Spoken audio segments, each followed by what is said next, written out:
문재인 대통령이 국무회의에서 속도감 있는 새만금 개발을 다시 강조했습니다. GM 폐쇄로 인한 위기를 새만금을 통해 수습하겠다는 의지로 읽힙니다. 오늘 공개된 정부의 개헌안에 예상대로 지방 분권이 비중 있게 포함됐고 농업의 공익적 가치도 정부안에는 반영됐습니다. 시군 문화원들의 비리와 의혹들이 잇따라 드러나고 있지만 문화원은 정부나 자치단체 누구의 감시도 받지 않고 있습니다. 시청자 여러분 안녕하십니까? 새만금 개발을 전담하게 될 새만금 개발공사가 앞으로 5달 뒤면 새만금 현지에 설립될 것으로 보입니다. GM 사태로 맞은 지역 경제 위기를 타개할 대안으로 문재인 대통령이 제시한 대안 중 하나입니다. 박찬익 기자입니다. 지난달 국회를 통과한 새만금 특별법 개정안이 대통령이 주재한 국무회의에서 의결됐습니다.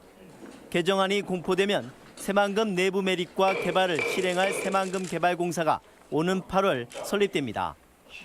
이 자리에서 문재인 대통령은 새만금 개발공사는 전라북도민들과의 약속이었다고 강조하며 속도감이 있는 내부 개발을 주문했습니다. 공사 설립 이전이라도 새만금 지역 매립 및 개발을 위한 계획을 미리 준비하여 공사가 설립되면 속도감 있게 사업이 진행될 수 있도록 또 현대중공업 군산조선소에 이어 한국GM 군산공장 폐쇄로 지역민들의 상실감이 크고 지역 경제가 큰 어려움을 겪고 있는 만큼 새만금 개발 속도를 높여달라고 거듭 당부했습니다. 지역 발전의 비전을 가시적으로 보여줌으로써 지역민들이 빠른 시간 내에 안정을 되찾고 일자리와 지역 경제 활력을 회복할 수 있도록.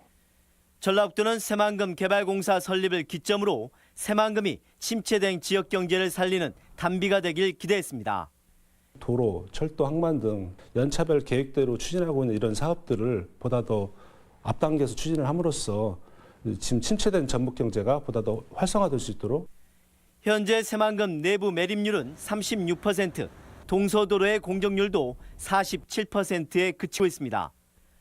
한편 김현미 국토교통부 장관은 이번 주말 새만금 현장을 찾아 내부 개발 계획을 점검할 예정입니다.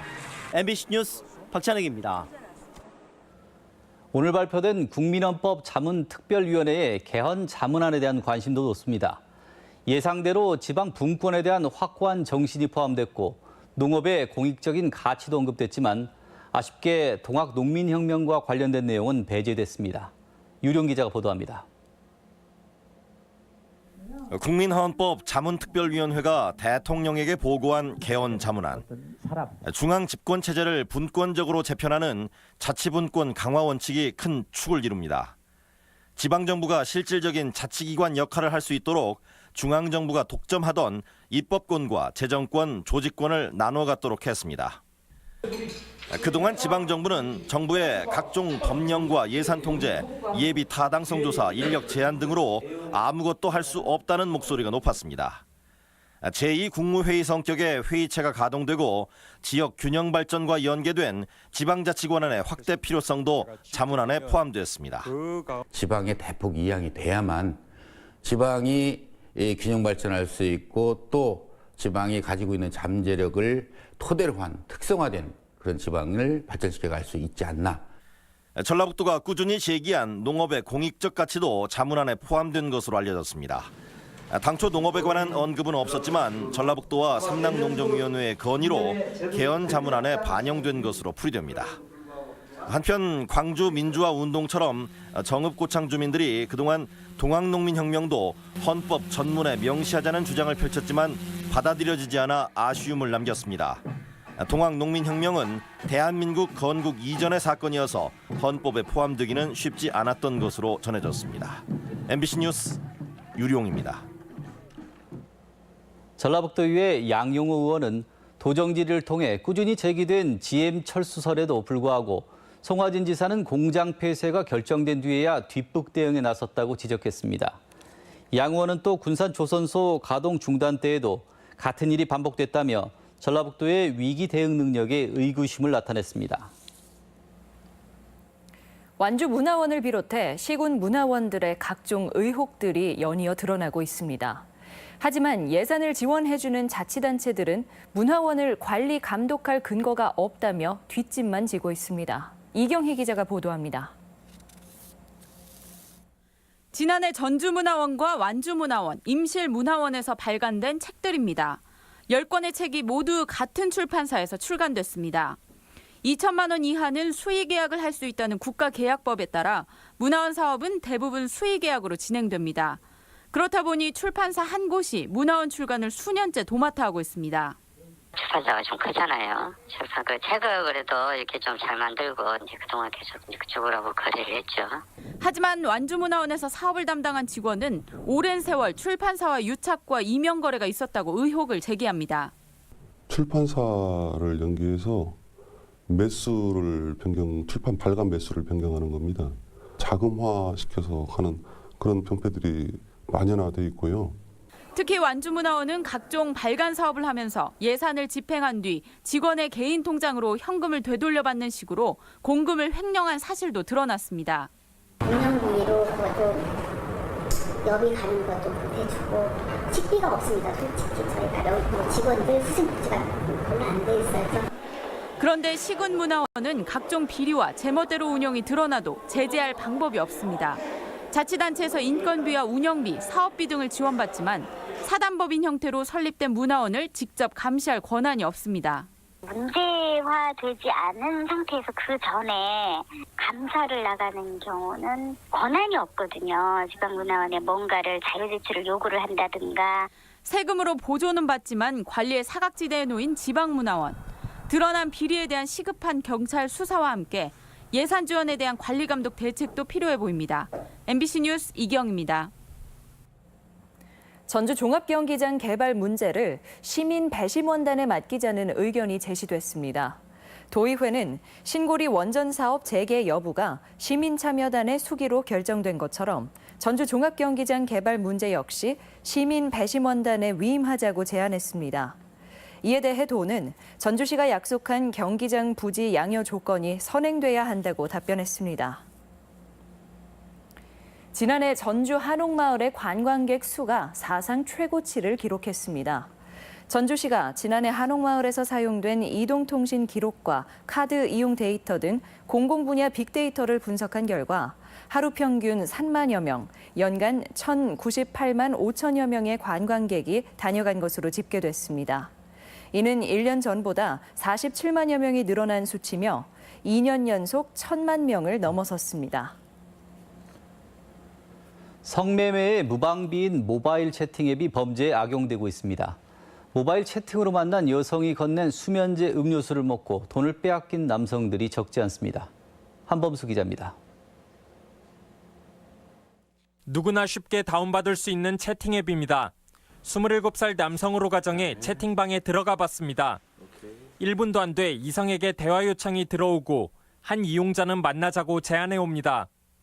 또 다른 이용자는 노출 강도가 높은 사진을 보내 성매매 의사를 떠보기도 합니다. 마음만 먹으면 성매매도 가능한 상황인데 관리와 통제는 이뤄지지 않고 있습니다. 앱의 이런 특성을 이용해 범행을 꾸며온 일당이 적발된 사례도 있습니다. 25살 이모 씨 등은 지난 4일 이 앱을 통해 알게 된 50대 남성을 모텔로 유인했습니다. 남성에게 수면 유도제인 졸피뎀 가루가 든 음료수를 건넸고 남성이 잠들자 지갑에서 100만 원을 훔쳐 공범들과 달아난 겁니다.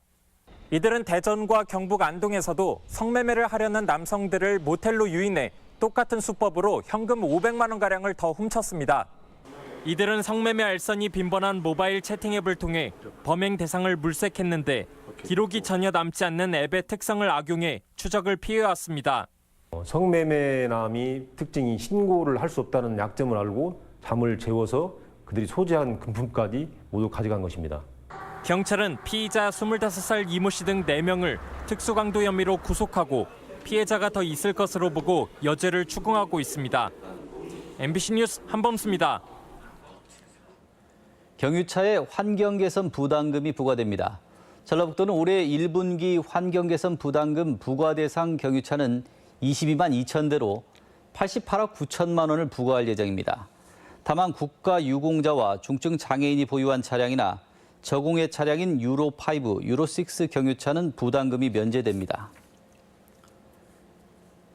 군산시의회는 전라북도가 선거구 획정안을 번복해 군산에서 의원 1명을 줄이고 완주에서 비례대표 1명을 늘린 것은 특정 시군을 위한 편법이라며 재심의를 요구했습니다.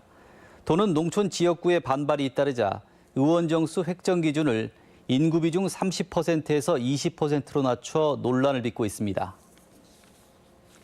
오늘의 간추린 뉴스입니다. 전주시는 봄을 맞아 지정약수터와 공원 음수대 12곳을 대상으로 47개 항목에 대한 수질 검사를 실시합니다. 또한 취수원 주변의 오염원을 제거하고 현장 시설물도 점검하기로 했습니다. 정부가 GM 사태로 침체에 빠진 군산 경제를 위해 금융 지원에 나섭니다.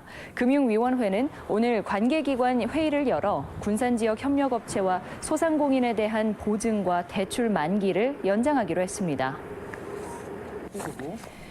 공공운수노조는 오늘 국립식량과학원이 예산 부족 등을 이유로 미화원에 대한 정규직 전환을 미루고 있다며 비정규직 제로화를 촉구했습니다. 또 과학원 측이 최저임금 인상률에도 못 미치는 임금 인상안을 제시해 차별을 하고 있다고도 비판했습니다. 전주문화방송이 보도한 김제시 공무원 성희롱 기사가 전북 민주언론시민연합이 선정한 2월의 좋은 기사에 선정됐습니다. 민언련은 해당 기사가 가해자로부터 2차 피해 위협에 노출된 피해자 문제를 지적해 미투 운동에 활력을 더했다고 평가했습니다. 간추린 뉴스였습니다. 주차된 차량에서 상습적으로 금품을 훔쳐온 40대가 구속됐습니다. 군산경찰서에 따르면 40살 김모 씨는 지난 1월부터 최근까지 군산 일대에서 가위로 주차된 차량 35대의 문을 따고 블랙박스 등 570만 원 상당의 금품을 훔친 혐의입니다. 동거녀의 딸을 성폭행한 50대 남성에게 법원이 징역형을 선고했습니다. 전주지법 제2형사부는 52살 A씨에 대해 아동 청소년 성보호에 관한 법률 위반 혐의로 징역 6년을 선고하고 80시간의 성폭력 치료를 명령했습니다. A씨는 지난해 2월 전주 동거녀의 집에서 동거녀의 딸 B양을 2차례에 걸쳐 성폭행한 혐의를 받고 있습니다. 도지사와 전주시장의 갈등 때문에 체육센터 건립이 표류하고 있다는 지적이 제기됐습니다. 도의회 이도영 의원은 송화진 지사가 전주시장 시절인 2013년 전주국민체육센터 건립에 도비 20억 원을 요구해놓고 지사가 된 뒤에는 예산을 주지 않아 사업에 차질을 빚고 있다고 지적했습니다. 이에 대해 송 지사는 시군 형평성 문제로 예산을 배정하지 않았다며 전주시장과의 갈등과는 관련이 없다고 밝혔습니다. 민평당이 전북에서 최고위원회를 열고 지지세 확산을 모색합니다. 민주평화당은 내일 도의회에서 최고위원회의를 열고 군산 GM 사태와 새만금 신속 개발 등 전북 현안을 논의하고 익산 북부시장과 완주 삼례 딸기 단지를 방문합니다. 전북권 뉴스였습니다.